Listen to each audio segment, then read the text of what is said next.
my sermon is called Created to Create. When we think about obedience in our walk with God, we can tend to focus on rules and things that we should do versus things that we shouldn't do, temptations, saying yes, just simple things. But obedience is about responding to the creative call that God has placed in our lives. So some of you have already been creative in this space. Some of you have come out with books. Some of you have come out with poetry.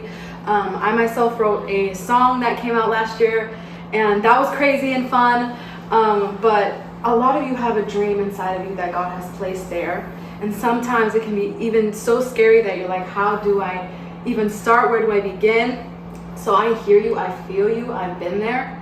And I can empathize with that because the fear is real. You know, if you've been in that spot where you're like, maybe I should do it, maybe I shouldn't, and you're wrestling with it. You know what I'm talking about. Am I right? It's just like the fear is real. So I hear you. But we are called to reflect Jesus through the things that we produce. Right? At the end of the day, we are called to reflect Jesus Christ in everything that we do. But the one thing holding us back can be that fear. How many of you guys wonder, I know I have, am I even good enough? Am I good enough? Do I have what it takes? Will people care if I put something out? Does it matter? Am I even called? I feel like creativity is attached to our purpose and who God wants us to be. Because a lot of the time where you come from in your creativity is birthed in that place of suffering. Not only that, not only does creativity come out of what was birthed in a place of suffering, but your purpose also. When you see people who want to be therapists, a lot of the time it's because they suffered emotional turmoil for so long. After a while, they figured out, you know what? God has helped me out of this. God has helped me through this. Why don't I use that ammunition and use it against the enemy and now walk into my full purpose and help others because I went through something. Does that make sense? Yeah. I had to go through it first, but now I'm going to help somebody else walk out of it. I have this idea in my head, right, where if you think about the Garden of Gethsemane, right, and you think about when Jesus was going to die, and he was crying tears of blood and all the things, and he was in this olive grove, and you start to wonder, well, why was he in an olive grove? But everything has symbolism, right? Think about olives. What comes out of olives? I want answers. Oil. Olive oil, right? And believe it or not, olive oil itself is a representation of Jesus Christ and what he did, right? Because if you think about an olive, it has to be crushed and pressed for the oil to come out. And our purpose, our creativity, comes from that oil.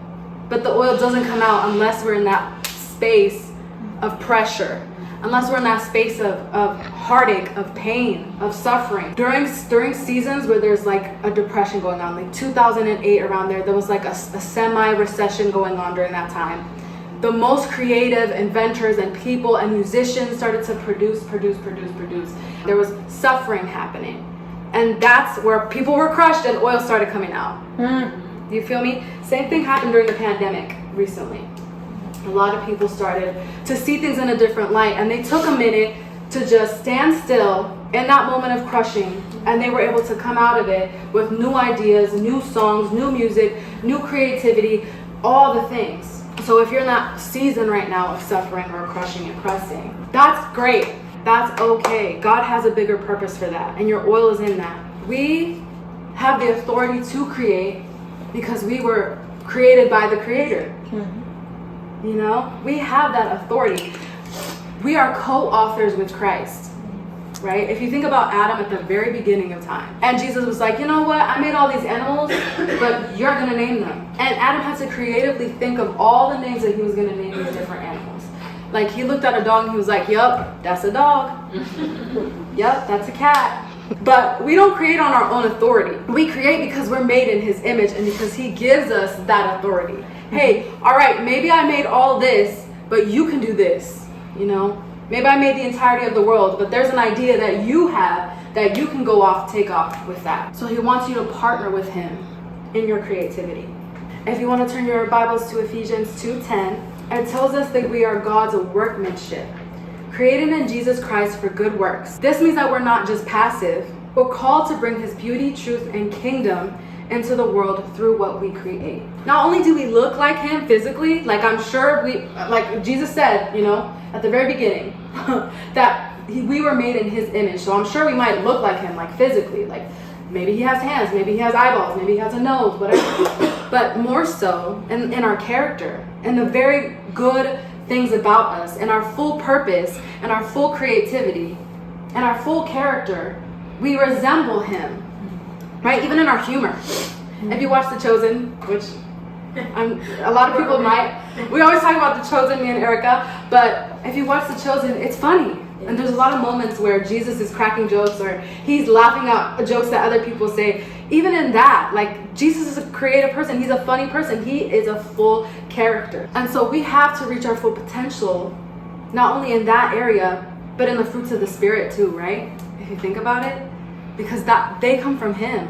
Because when we're filled with him, we get all those peace, patience, joy, goodness, faithfulness, self-control. I'm missing a few, but that's okay. And I wanna point this out. This isn't to add pressure onto you. I don't want you to feel like it's your job to figure something out, or like, okay, well, now my life, I have to do something because, you know, he wants me to do something. He wants me to figure something out. He wants me to do it not, you know, for others. He wants me to help other people, but maybe I'm drowning myself.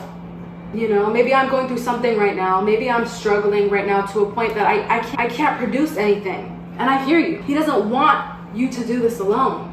He says, my yoke is easy, my burden is light. He's giving you the ingredients to cook with. He's not asking you to produce ingredients out of thin air. You know, so I want to just alleviate some of that pressure off of you. It shouldn't feel that way. It shouldn't feel like there's pressure on your life to do something that he's called you to do. There's peace when you just allow God to take the pen. There's peace in that. You know what, God? You're going to have to take the pen right now. You're going to have to write this story out. You're going to have to tell me how I need to be creative right now. What do you want me to do? What do you want me to say? What ministry do you want me to start? Who do you want me to pray for or impact? All of that is creativity. All of that is co-authoring with him. All of it. Whether or not you talk to the specific coworker at work, whether or not you decide that you want to put on an event for a friend who's been sad, whatever. You know, all of it. You have to be willing to get to a place of, okay, God, if you're holding the pen, what is it? Like one of the things the other day, my sister always tells me this. She says, you're very much like you say it, you do it. The other day I was like, you know what? I was looking in the corner and I said, okay, I did this song and I bought a bunch of equipment for it. And then I'm like, I bet I can use that same equipment to do a podcast. And so I was like, bet. I'm going to do a podcast. That very night, I made my thumbnail for the podcast. And I recorded my first thing and I just put it right out. I was like, let's go, you know, because that was just something that I was open to listening to. That was something that I was like, okay, well, I have the tools, and now I'm just gonna do it. And another example the other day, I was with my sister again. For some reason, I'm always with my sister when the Lord gives me these ideas. I was like, you know what? I'm gonna write a sermon notebook. I'm gonna write a sermon notebook with like interactive. That's coming out soon. It hasn't come out yet, but it's literally in the works right now. I'm like, I'm gonna do that, and then I was like, all right, let's get it. Let's do it. Let's go. And I went through the same thing that you did with KDP for Amazon. How it's pretty simple to write your own books and whatnot. And I had help from my pastors doing that. And it, you know what I mean? It just. And sometimes that's literally it. God's like, all right, maybe you should start like a ministry at your church. And all the resources are there. But you're just afraid, you know? You're just like, or you're just like scared. You're just like, but I was doing this last week, bro. Like, I don't know if I can be used, or I don't know if I can actually be called for this. I don't know. But literally it's right there for you, ready. And the Lord's going to equip you. And in those moments, you just have to like take it and run with it. Take it and run with it, because God is telling you what to do. How many of you guys, literally raise your hand, if you've had those moments where God's like, maybe you should do this? That's crazy. How many times have you done it? He's going to start doing those things more often. So me telling you, be aware. Write that down. Be aware, because it's going to happen more now. Because I've made you aware of it right in this moment. It's going to start happening more and more. It's going to get annoying. I'm prophesying it. I'm prophesying the annoyance of the call on your life. Hey, do this. Hey, go there. Hey, write a song. Hey, start writing that novel. Hey, start, listening to worship music again. Start, sitting in my presence. Just listen to him, because he's literally telling you stuff all the time. Let him write that book. Let him be the one whispering in your ear. Stop trying to produce stuff forcefully. There's a story of this guy. I will butcher his name. His name is Bezaleel. As I was practicing this, I kept calling him Bazaleel. So that's what I think I'm going to call him at. In Exodus 31, verses 1 through 5, God calls Bezaleel by name and fills him with his spirit, giving him wisdom, understanding, and skill to design artistic works for the tabernacle. What's crazy is that the Holy Spirit technically didn't even officially come down until after the resurrection. So the fact that Bezaleel, it says right here that his spirit went on Bezaleel to give him everything he needed for this tabernacle. Exodus 35 verses 30 through 35. Then Moses said to the people of Israel, "See, the Lord has called by name Bezaleel, the son of Uri, son of Hur, of the tribe of Judah. He has filled him with the Spirit of God, with skill, intelligence, knowledge, with all the craftsmanship, to devise artistic designs, to work in gold, silver, and bronze, and cutting stones for setting, and in carving wood, for work in every skilled craft. And he has inspired him to teach," and then it lists a bunch of names of people he's teaching that I can't pronounce. So he's teaching people. "He has filled them with skill to do every sort of work by an engraver or by a designer or by an embroiderer in blue and purple and scarlet yarns and fine twisted linen, or by a weaver or by any sort of workman or skilled designer."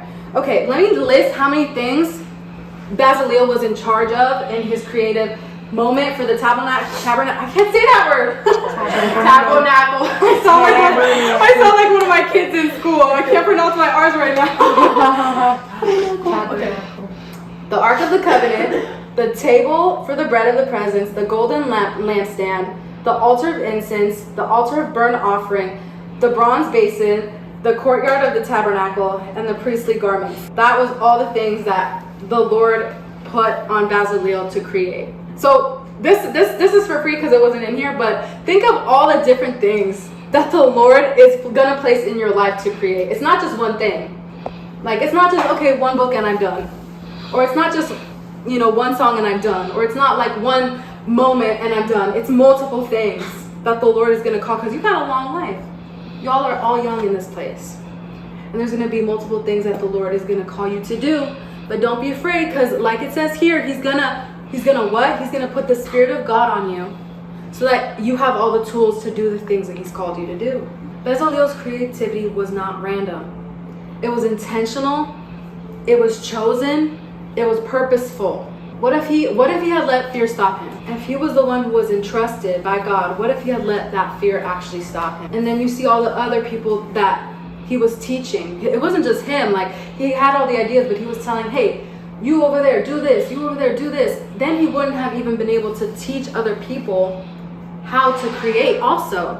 Then those people would have missed out. And if he would have said, who am I to design for God? Who am I to do this? He would have missed out and others would have missed out.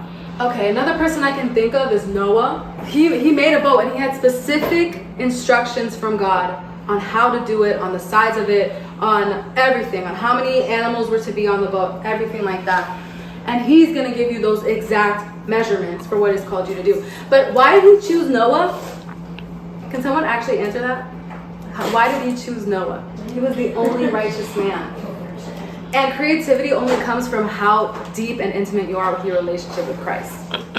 You will only reach the extension of your creativity and the extension of your relationship with Christ. So what are some of the things that hold us back? So have you ever heard of this idea of lack versus surplus mentality? So if you're a person who has an idea and you're like, okay, but I know like 5 or 10 other people right now who are doing the exact same thing that I'm about to do. All right, I'm gonna write this little devotional, but there's like 20 people that have put out a devotional. Why would I do it? People already have too many resources. People already have too many books. There's too many songs. There's too many YouTube channels. There's too many podcasts. There's too many. Why me? Like, there's no point. It's just gonna go into the void of nothingness.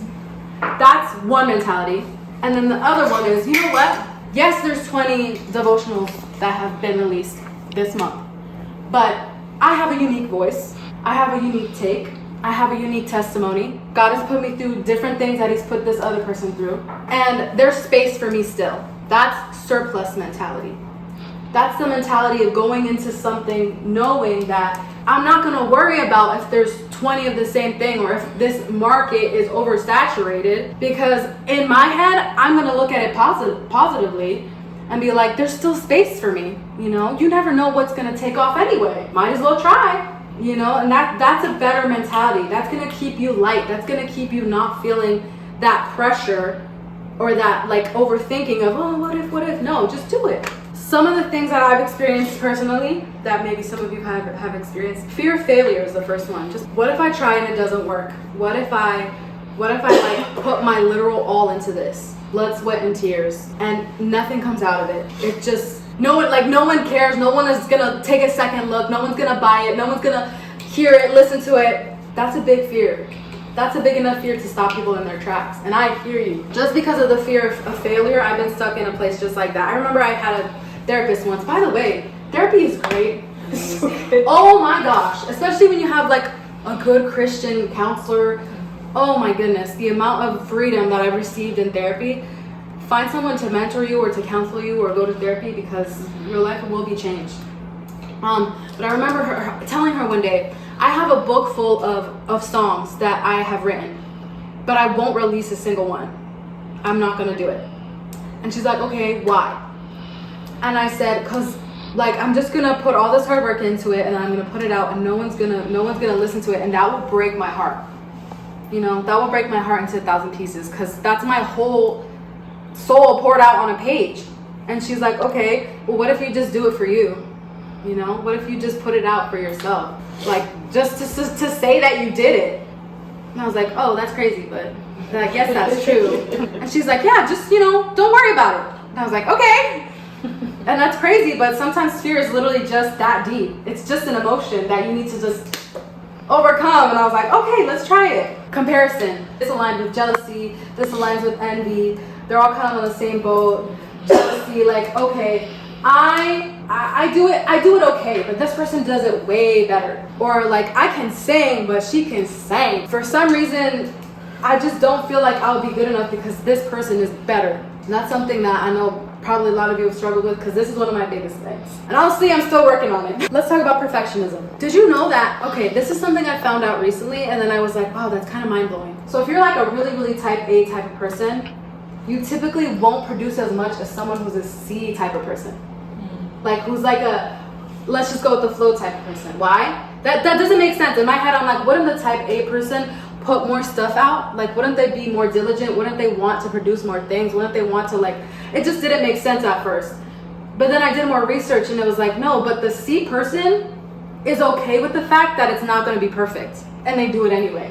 They do it anyway. They're like, all right, I have a song idea. I'm going to get my boys from the garage to whip me up a beat real quick. I'm going to sing on this mic real quick and just freestyle something in 5 minutes, and we're going to put that on SoundCloud. And that thing blows up. Because they're C people. Like, they're people who went to school and they got C's all through school. And they're just doing their thing, you feel me? That's crazy. But then the type A's will sit on one thing for years. Yeah, I can think of people, I won't name them. But I can think of people who had an idea in high school. And because they're such perfectionists, they sit on that thing for years. Because it's never perfect. I'm like, baby, if you want perfect, then die and go to heaven. Because that's the only place we're gonna reach perfection. You know. Meanwhile, you're sitting here on this plan, on this purpose, on this creativity, and you're letting it die because of this idea that it has to be perfect. No, break that off for you right now. If that's something that you struggle with, break that off right now. It's never gonna be an A+ moment, unless you're like a millionaire, maybe. There's never, like, us regular folk, we just gotta keep it pushing. That's what I always say. Every day at work, I say, we just gotta keep it pushing. Let's just go get this done. Doubt is another one. Ooh, we doubt God. We doubt ourselves. We doubt our lives. There's no way God gave me this, because I'm a hot mess. There's no way it's me that you're calling to do this. There's this other girl, you know, she's like her life is better, and you know what? It's not me, God. Just like it's not me. You know, why am I called? Why me? Why can't it be someone who is more aligned with you, I guess? Like, it's easier for some people. You know? Like, have you felt that? Like, oh, that's God's favorite. It's easier for some people. For me, it's not easy. So why me? God's calling you, babe. It's you. It's you. It's you. And that's scary, but he doesn't equip. He doesn't call the equipped. He equips the called. We love to say that. Okay, so Moses, right? And I'm talking a lot, but it's okay. Right? As long as you don't. Okay. Moses was one of the biggest people in the whole Bible. You know, he wrote the entire Torah, the first 5 books of the Bible. Like, he is one of those guys. He had the, 10 commandments in there. He did the most. He really did. He got the people out of Egypt, all of the things. He was terrified to lead. He did not think he was good enough. If y'all have read it, the story in Exodus, that man was, I was going to say something about, he was pooping his pants, okay? He was pooping and he was like, oh, okay. This bush is talking to me, telling me I need to go and like free these enslaved people. And meanwhile, I have a speech impediment. What am I supposed to do? Go up there and make a fool of myself? Like, no, let it be someone else. And you know what? In this moment, let's just for a second applaud the people who stand beside you and help you accomplish the creative thing that you have in your life. Like his brother Aaron, who was literally like, I got you. You know, God placed Aaron in his life, and he was like, all right, then let Aaron do it. I got you, let's do this. And he came beside Moses to help him accomplish the purpose that he had for his life. Can anybody think of an Aaron in their life right now? How does that make you feel, like having that person? You can shout it out. Blessed. Encouraged. Loved. Favored. Supported. Sometimes the Aarons be the people you don't expect. And then the people you did expect, they just be like, yeah. Isn't that crazy?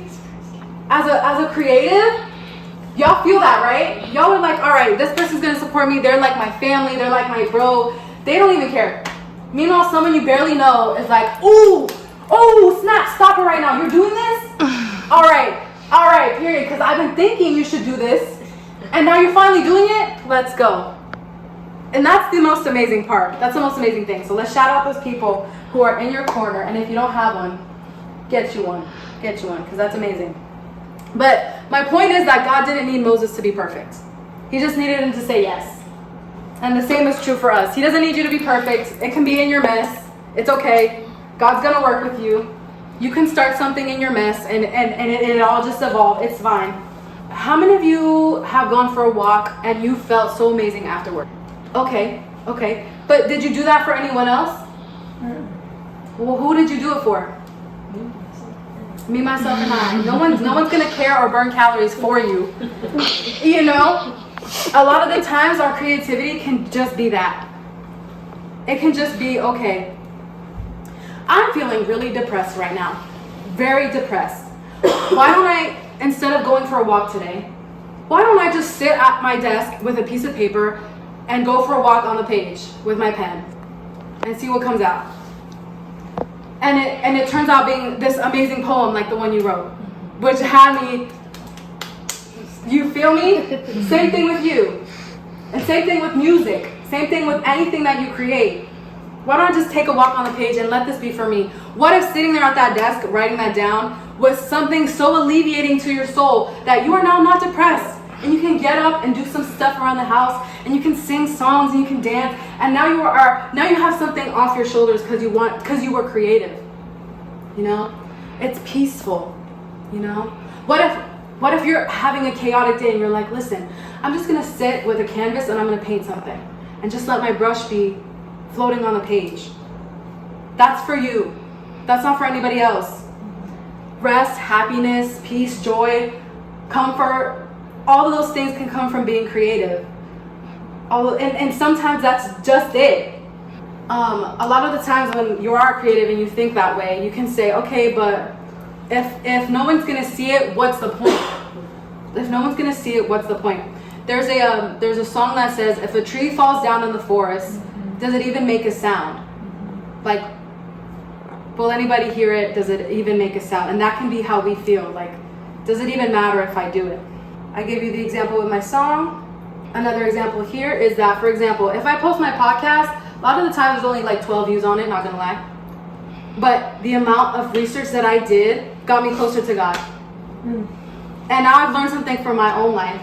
And I feel so much happier because I did it.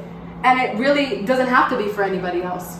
If it's about money or fame or validation for you when it comes to creativity, then you're in the wrong place, you know? And I know you guys believe that also.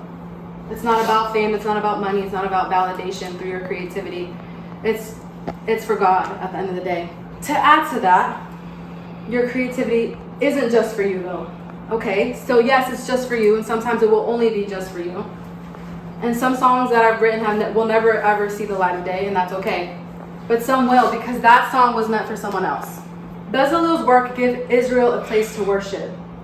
Your gift, whether art, music, writing, worship, problem solving, content creation, can be an encouragement and an inspiration to somebody else's life. So for example, if I try my best to be as creative as possible and just be in alignment with Jesus, and then my daughter sees that in me, and then she does something creative and she blows up for it and not me, then that's it. You know, that was my purpose to be fulfilled. That's okay with me. That's all going to say that it's for the one. And that's kingdom mindset too, if you think about it, because we're all part of one body. God meets you in the process. You don't have to figure it all out. And honestly, the clarity will come after you take the first step. You know, after you write it down, after you make it plain on paper. Everything else is going to start to come out of that. And a lot of the times you might think, well, I need to be a lot of steps ahead of a person before I can give them advice or before I can help them. That's not true. If you're in a really bad place today, and then in 2 weeks you're in a better place, you can still help that person that is 2 weeks behind you. Because everything that you pour into you from the Bible, from whatever, can be poured out. Creativity is an act of faith. Every step of obedience strengthens our trust in Him. Without faith, it is impossible to please God. Hebrews 11:6. Bringing it back to Bezaleel, and then I'll close. His story is important because it teaches us that there's a purpose in our creativity, and that we need to be obedient in our creativity and what God calls us to do. You are called by name, just like Bezaleel was. Your creativity is not an accident. You are filled with God's Spirit. God has filled you and you and you and you and you with His Spirit to do the things that He has purposed for your life. Your work matters. It matters. It matters. It's good. And God equips those He calls. He didn't have to figure it out all on His own. He literally didn't have to do anything. The Spirit of God went on Him and said, do this, do that, do this, do that. And we have to have that faith that He will actually follow that through. So if God is calling you to start something new, that's the whole point of this conference, Nova Dawn, then I urge you to just go for it. This is your time. This is your sign. Don't wait any longer. Whether it's a ministry, a book, a podcast, content, whatever it may be. Pray for wisdom and courage that the Lord will help you, and He will. And period. So what is God calling you to create? So now we're going to get interactive. So if you have your notebooks, which I see most of you do, I want to just take a minute or two, that's okay, to sit and listen to God and what He has for this next season of your life and what He has already started to whisper in your life, and just expand on that. We're going to make it plain on paper so that we can act on it. So let's do that.